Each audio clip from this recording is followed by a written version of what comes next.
Dr. Patrick Craig is my guest, as I told you earlier on. And this shoes business in high school, you were walking in someone else's shoes. Literally in somebody else's shoes. What happened? Well, I was born in a very poor family. I, grew up not like the other kids. And I remember I had to borrow books, even in school. I was given assignments every day, and I had to go home without actually doing these assignments. And I would come back to school in the morning, try to get there as very early as possible, after doing all my chores, of course. And borrow books from people who were a lot more fortunate than I was. And I remember one day I was in grade 11. I was a deputy head boy at the time, and we had exams. And I remember, I think it's Mr. Francis at the time, the teacher.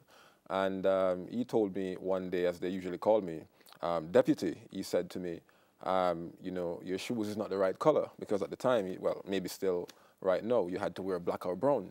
And the shoes was, I think it was multicolored at that time. I can't remember what color it was.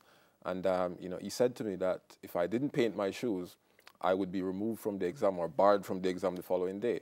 And trying to be very respectful. He was a reverend at the time. I was a deputy head boy. And I said to him softly that, I can't paint my shoes because, it's not my shoes. I literally borrowed the shoes. So, I think something touched him deep down, and the following day I wore the same shoes, and, I was allowed to do my exams.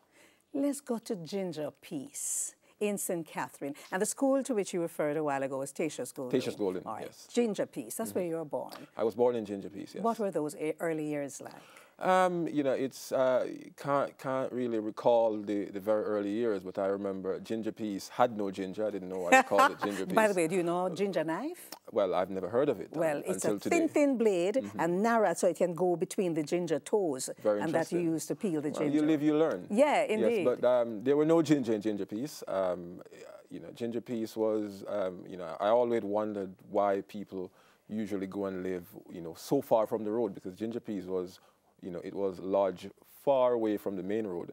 It was way up into this little lane, and I think we were like the penultimate house down that lane. So it was a good place. You had a very good view of Spanish Town from there. That's where I spent all my early years. How close was it to Spanish, or is it to Spanish Town? I think it's about half an hour drive from Spanish Town.